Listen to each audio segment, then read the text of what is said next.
I swear to God, there was one gray alien by a door just kind of peeking in and out. I think he was the lookout. Look, it wasn't my worst Wednesday night. On entertainment shows, from talk shows to behind-the-scenes moments, things usually start out simple. A celebrity appears, a few familiar questions are exchanged, and then just one small reaction is enough to send everything in a completely different direction. Yeah, I cornered him. I said, I can do whatever, I can do anything. I can do Jabba the Hutt dying. You can do Jabba the Hutt dying? Yeah. Can we hear it?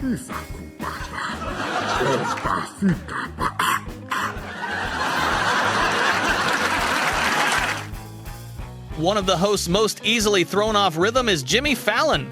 Just one line from a guest is often enough to make him laugh, and the entire studio quickly follows. By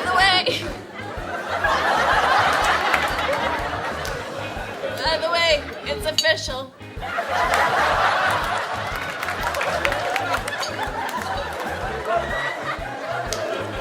Children.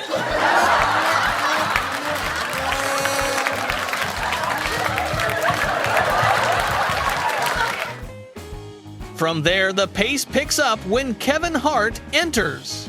He doesn't rely on physical presence, but on speed, confidence, and perfectly timed jokes, enough to turn a normal moment into something completely unplanned. I got real fucking tears in my eyes. I did not expect that. Naked ass. What type of freaky shit? That happens in the world. People are losing their fucking mind. Baby chipmunks and Oh squirrels. my God, why you fucking ass naked with the squirrel in your hand at the camera? Like he don't live in this house. Like I'm not gonna see him at the dinner table in 10 minutes. I say, ain't nobody chasing you. Give me the code to the phone before I kick you in the back. Swear to God, from downstairs, all I heard was, fuck you!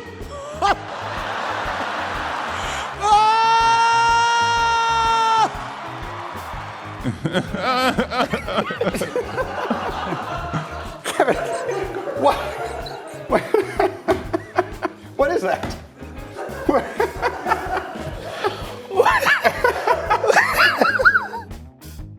The energy shifts again when Chris Pratt. When he's like, Dad, I met the real Jurassic World guy. I'm like, that guy? No, I'm the real guy. I'm the guy. He's like, no. He doesn't do it on TV. He's the real guy. Okay, ladies and gentlemen, as fast as you can go. Chris Pratt.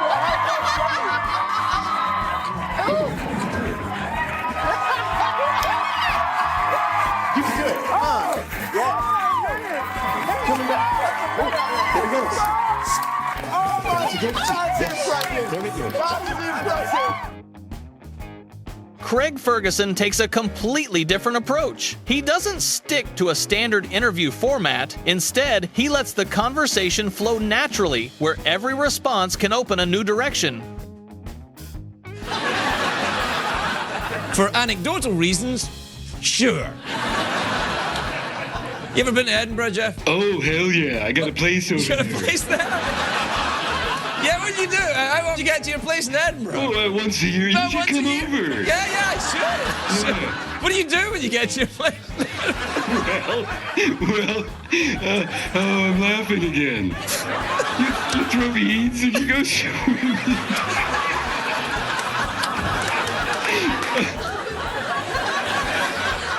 All right.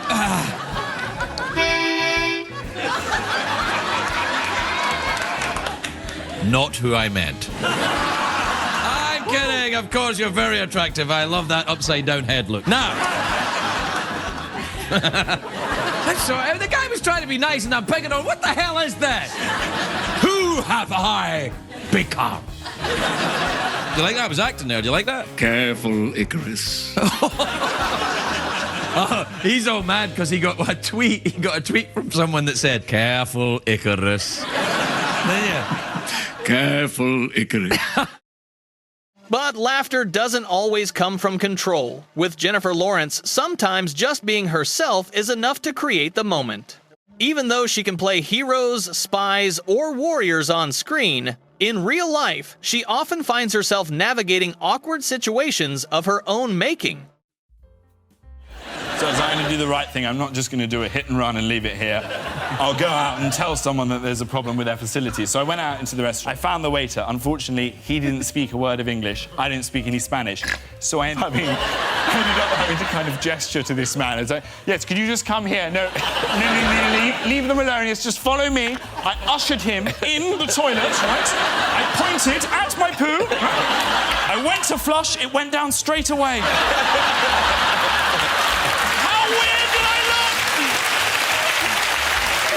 Invited him into the toilet to say goodbye to my shit. Can you name 5 Jennifer Lawrence movies? 5 Jennifer Lawrence movies? I know. Who is that bitch? You asked me about Aniston, I could tell you. Right, Jennifer Aniston is way better than Jennifer Lawrence. Do you agree? Yeah, much better. I love her. Prettier, funnier. Yes. Yeah, better movies. Yes, I love her. Yeah, overall. Yeah, great. Hope you got a fan here. I was just trying to place. No politics, Jack, no? George? What about if you want to talk politics, we can. Such a beautiful job. Thank you. Yeah, you're being really rude. Good to see you. I love Tinder. Oh my god, thank you. I loved all your movies. Oh really? Do I look like a new girlfriend? I thought of it. Oh my god. Is he still here? I'll be waiting. Oh my god! Melissa McCarthy brings a more explosive kind of energy. She isn't afraid to push situations further, crossing lines others would normally stop at. And that bold... Somebody is pulling on my hand and I hear, Melissa, Melissa. And I turned around, she goes, hi, I'm Meryl. And I literally, my brain snapped in two. And then I really didn't know what to say, so I just kept going, oh my God, you're Meryl Streep. Oh my God, it's Meryl Streep. And then she said, she was chatting like a normal human being. When it comes to an uncontrollable force in Hollywood, it's hard to ignore Jack Black. The moment he steps on stage, into an interview, or even just appears at an event, he can instantly turn the atmosphere into a performance of its own. You ready? Yeah. Wow.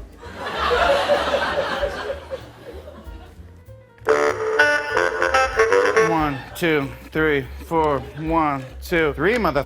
Up. 1, 2,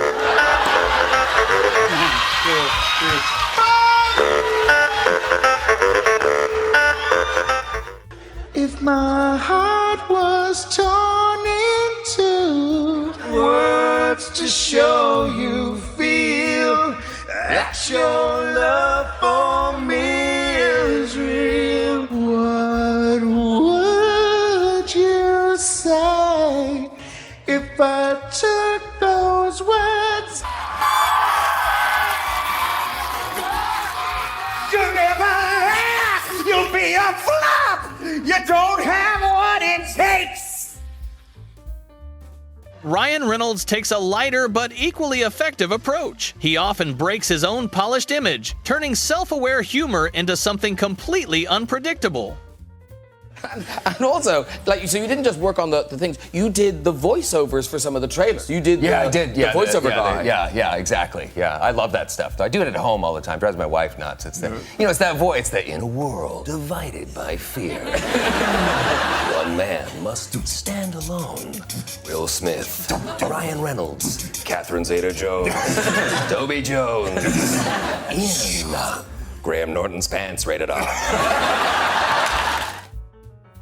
The offbeat rhythm becomes even clearer with Will Ferrell. He maintains a calm, almost serious exterior, while his words go in a completely different direction, creating a brand of humor that becomes funnier the more deadpan it is. Little Debbie, sweet yum yum snack cakes. Chew them with your teeth, swallow them down your tummy. Then 6 hours later, go to the John and say goodbye to them. No, that's horrible, Will. That is horrible. It's Little Debbie. I'm Little Debbie. Okay. Little Debbie, no one wants to hear that. Maybe not from me, but I think they'd love to hear it from America's sweet. Everybody's talking about my tight pants. I got my tight pants. I got my tight pants on. Everybody's looking at my tight pants. I got my tight pants. I got my tight pants on. Meanwhile, Michael B. Jordan doesn't need to do much to trigger reactions. Sometimes just his presence alone is enough to shift attention, expressions, and the entire atmosphere in seconds. I have a body of work. Okay. So I do have enough material on album. But since I've been gone, streaming and everything's really came into play. Gone that long? I have. Actually, 4 years. Is it? No. Yeah, 4 years. Oh my goodness. Wow. God, it really Yeah, it does. does. Yeah. And, Question I want? Yeah, exactly. Who gave you this power? I know exactly what I'm asking. What? You were telling me a story.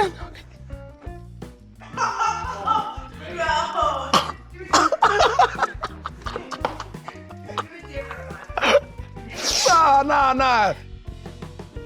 And when everything seems to have peaked, Jim Carrey arrives. With extreme expressions, constant transformation, and a style that seems to have no limits, he pushes the final moment far beyond anything predictable.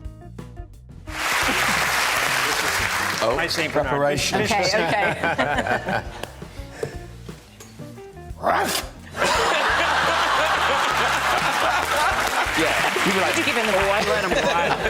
I let him ride it a couple of times. And what's extraordinary is now that you're a dad yourself, you're a granddad, unbelievably. I am a granddad. Yeah, Yes, granddad. I Yeah. am. But I tell him, don't call me grandpa, because every time, and it's hilarious, because he'll just keep doing it because it bothers me. You know, I say, don't call me grandpa, and he'll go grandpa, and every time he calls me, I get a little older.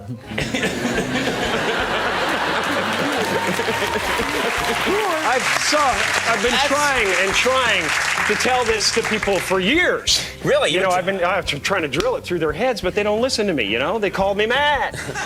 They laughed at me.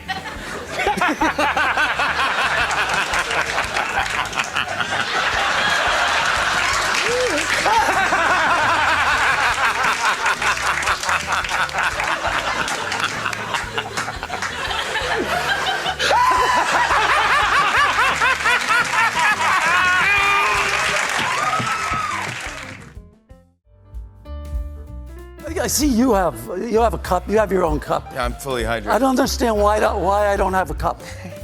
What is this? This is for you. Ah, okay. That's been there the whole time? No. Larry David doesn't tell stories in a conventional way. He takes small, irritating, everyday thoughts and turns them into comedy. For Larry, the goal is not to make people comfortable. It's to say the things many people think, but rarely actually say out loud. That bluntness, almost to the point of discomfort, is exactly what makes him stand out. Are your parents still with us? No, they're dead, Dave. Oh, that's right. You said that. Yeah, I mean... well, I bet they were very proud of you, weren't they? Actually, no. No, not really. He doesn't avoid situations that annoy him. If something bothers him, Larry reacts almost immediately, speaking his mind, responding on the spot, as if there's no gap between thought and speech. Are you an animal guy? Oh, am I an animal guy? No, I'm not. No, not even close. No. I hate them almost as much as people. Yeah. Do people ever come to your house, speaking of living things in your house? Like, do you ever have guests or parties? Or... Have you lost your mind? Even while living practically next door to Conan O'Brien, Larry never seemed interested in turning that into a typical neighborly friendship. For him, distance isn't always physical. It's about whether you actually want to cross it or not. But you live very close, yet we never, ever spend any time together. No. I don't think that would work at all. Now, okay. And how would it even start? It would be like dating somebody. You know, I'm not gonna date a guy, you know? Well, first of all, it doesn't have to be a date, but you and I could go to a Chili's or a cheesecake factory, and we could sit together and talk, and you could get to know me. I have no desire to get to know you. You know? I've actually been at things where other people have invited both of us there, and I've sat with you and I said, you know, Larry, I'm a delight to be around. You'd enjoy my company. I don't. That same bluntness also shows up in his everyday opinions. Take destination weddings, for example. An idea Larry doesn't soften, doesn't sugarcoat, but rejects in his own direct way. Several years. So Okay. the first one is destination weddings. It's already funny. Destination weddings. I say to my wife, we're going to a destination wedding. We should not give a present because my presence is my present. What do you say, Larry David? First of all, where is the wedding? How far is it? Another country. Okay, you don't even go. You don't go. You don't go. But it's a close friend. I don't care. I am not flying 14 hours on a plane to somebody's wedding. I'm not going to do that. Even if it's a nice destination where it's a nice hotel and you're set up? No, 14 hours on a plane, you can't even breathe. Come on. So what would be the distance from your house that you would An hour and a consider? half by car. Even when the conversation shifts to relationships and romance, Larry's perspective doesn't align with most people. He answers in a very personal tone, sometimes dry, sometimes absurd, but always unmistakably Larry David. You are single now, and I was wondering, you're out there, you're dating. Do you ever worry that women will be maybe more attracted to your fame than for who you really are as a person? Do you know what I'm saying? Is that a concern of yours? What are you, nuts? Why would that concern? Why would I care? In fact, if a woman now said to me, if a woman now said to me, I just want to be with you for who you are, I'd say, get out of here. However, when Jennifer Lawrence said she liked Larry David, his reaction changed within seconds. He paused, softened slightly, and that sudden shift made the moment even more noticeable. I have so many sexual and boyfriend marriage feelings for Larry David. I feel like I'm gonna be sick. I gave Larry David my number. He never Okay. called. Larry David? I texted Amy actually the other night because I was drinking wine, and I wrote to her because I was randomly watching Curb Your Enthusiasm, and I said I have so many sexual and boyfriend marriage feelings for Larry David. I feel like I'm gonna be sick. You seemed quite displeased that we were lumped together. On television shows, Larry rarely hides his reactions, especially when faced with questions, situations, or playful exchanges he doesn't find particularly genuine. So let's start there. What do you think about Travis and Taylor? You've really got a nerve. Yeah. You've really got a nerve. You bring it out of us. By the way, We weren't going to. We I used the S word once before on this show some years ago. Oh, geez. I'm prepared to use it again. No. In answer to that question, I think you know it's I don't give.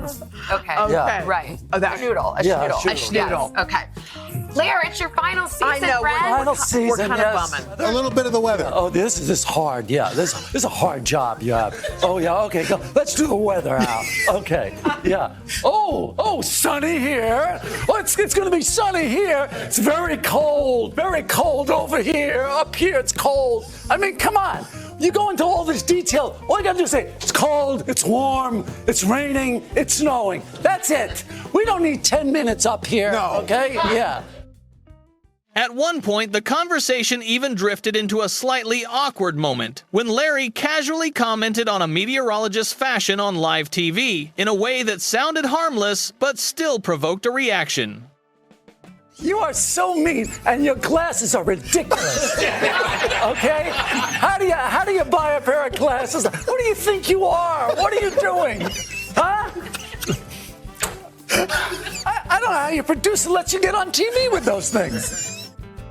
Then came a more widely discussed moment, Larry David meeting Elmo. It was only a brief live TV interaction, but it quickly became a widely debated moment in his career. Oh my gosh, you love Elmo, don't you? Oh you okay? That's why Elmo liked you before. Ask permission before you touch people, Larry. Let's get back on the couch and let's talk about your feelings. They would have canceled the show, Elmo, if it weren't last season. All right. Larry, you've gone too far this time. Yes, Larry. Somebody had to do it. Is anybody really surprised That incident sparked a wave of mixed reactions online, but Larry never really changed his outlook, and even the way he addressed it stayed consistent with the personality audiences already knew. The clip is sort of going around online, Larry. You can't hide from this anymore. It seemed as though the Today Show crew was interviewing Elmo, and you decided before your interview to walk on set. Yeah, I did it. Yeah.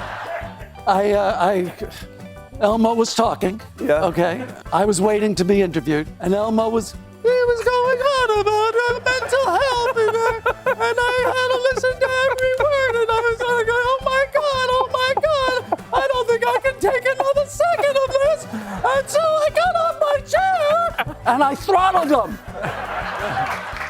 There you go. I couldn't take it. You couldn't take it? Yeah. And you know what? What? I would do it again. In interviews, Larry makes his stance very clear. Personal questions rarely go far, because he can shut them down almost immediately. No, we're not doing a spit take here. By the way, I'm out of water. Okay? I'm out. I think you're avoiding the question. Avoiding the question. I'm going to say over or what under should have been $500 million. said, Father, Yes. okay? None of your business. How about that? And that's ridiculous. That's ridiculous. What you just said. Half a billion? That number is so preposterous. Okay? Ridiculous. How about $100 million? Okay, how about you shut up? He has also admitted that he's not particularly comfortable with interviews, nor especially interested in them. Ironically, that lack of enthusiasm is exactly what makes his appearances so unique. Because it strikes me that you know what you like, you're very specific about what you like, but you are indecisive. Is this true? Oh my God, yes. Yeah. Where does that indecision most play out in your life? Well, whether or not I was going to do this show. Yeah. Even red carpets, often seen as the most glamorous settings, don't soften Larry's demeanor. For him, they're almost a nightmare in their own right. I defy you to ask a question that I haven't heard so far. Okay. Why did you choose to end the show now? See, that's not good. I've been asked that 6 times. Yeah, I just said I defy you to ask a question that I haven't been asked yet, and you asked the one question that everybody's asked. But when Larry meets fans, things take on a different rhythm. What starts as a simple interaction can quickly turn into a back and forth of jokes and jabs, where neither side fully gives in. And Annabelle, what is your question? Her question, if you could look at the camera.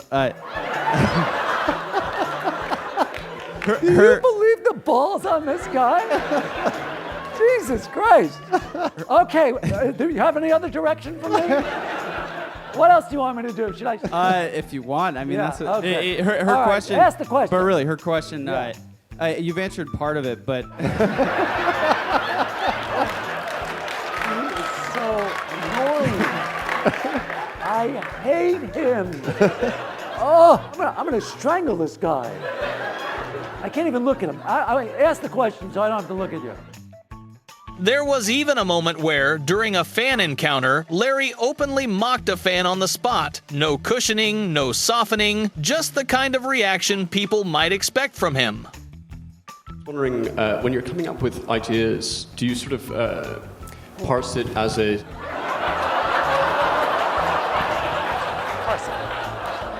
So you come up with an idea, do you immediately label it as something you might use in a stand-up act, or you sort of then think it might be part of a show? So do you, when you come up with an idea, just immediately scream stand-up? Or more show?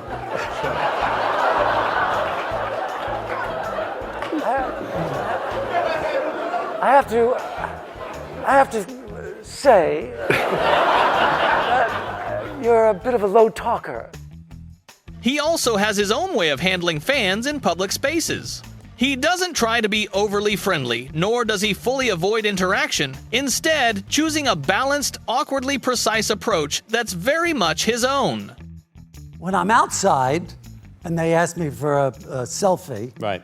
I go, I don't do that outside. I do that inside. And then when I'm inside, I go, I don't do that inside. Perhaps one of his best-known instincts, though, is how he escapes dull social conversations at parties. A simple, blunt exit strategy delivered so directly that the other person is left unsure how to respond. Get tattoos of him. The way he talks about it and about the possibility of them being disappointed when meeting him in real life feels both harsh and completely aligned with who Larry David is. But after all those sharp reactions, one thing is undeniable. Larry David is incredibly funny, and sometimes the moments where he isn't trying to be funny at all are the most effective. Yeah, look, so this is an actual There's photo. more? We're doing this more is on an this? actu- No, I just want to show there's an actual photo. Oh my God!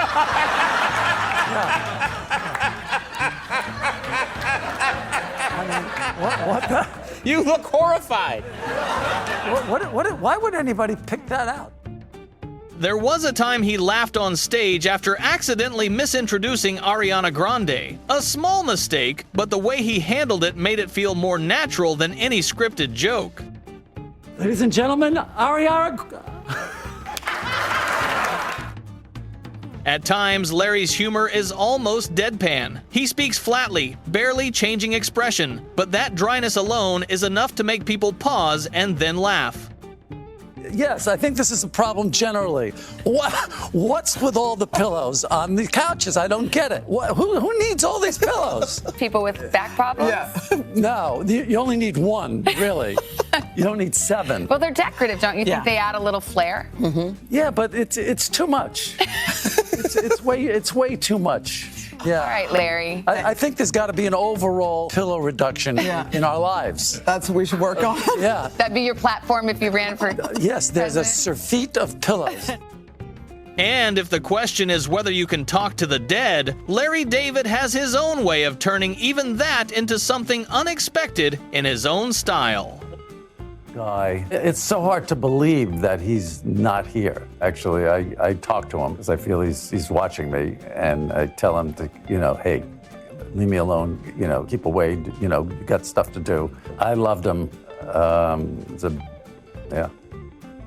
Richard Lewis would definitely have appreciated that joke, because between them, it wasn't just comedy, it was years of friendship built on timing, rhythm, and mutual understanding. You always pick the restaurant. Are we married? I don't understand. Am I dating you? You hate people. Wardrobe I do, sucks. so what? My wardrobe? You're talking about my wardrobe. Yeah, put this wardrobe Look down. at you. I'm one of the best dressed comics that ever lived. You're the worst dressed person I've ever seen. You're comparing I can't this? even look at you. I get depressed. When are you going to die? The ability to apply for level of grant. You just... Will you please die? Even when paying tribute to Mel Brooks, the biggest influence on his comedy, Larry never turns it into something overly formal. Just by standing there and speaking in his own rhythm, he still manages to make the audience laugh. When I first heard the 2,000-year-old man, I was laughing so hard my father came into my room and turned off the record player. What the hell's going on? And that moment on, I said to myself, I can never, ever be a comedian. What is the point? So Mel Brooks didn't get me into comedy. He kept me away from it. I wasted years doing nothing because of him. No job, living at home, lying on the couch watching Shindig. My parents were beside themselves. They cried themselves to sleep every night. He killed them. And sometimes Larry realizes he's becoming more and more like the character he once put on screen. Maybe that's the funniest part of all. After all the complaints, avoidance, and awkward reactions, Larry David still manages to turn his own discomfort into something unforgettable. The guy says to me, he's got a dog, he's talking about his dog, and he says, oh, the dog is so cute, Yeah. And he shows me a picture. Yeah. And I look at the picture, I go, yeah, he's all right, And he goes, what, just all right? Yeah, it looks like a dog, Yeah. And so the guy kind of walks away, and geez, what the hell's wrong with you?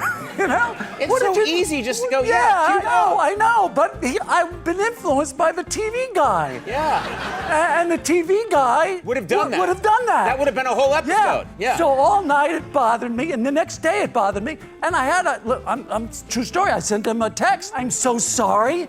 The TV guy The TV guy did that, not me, you know? I'm not that guy.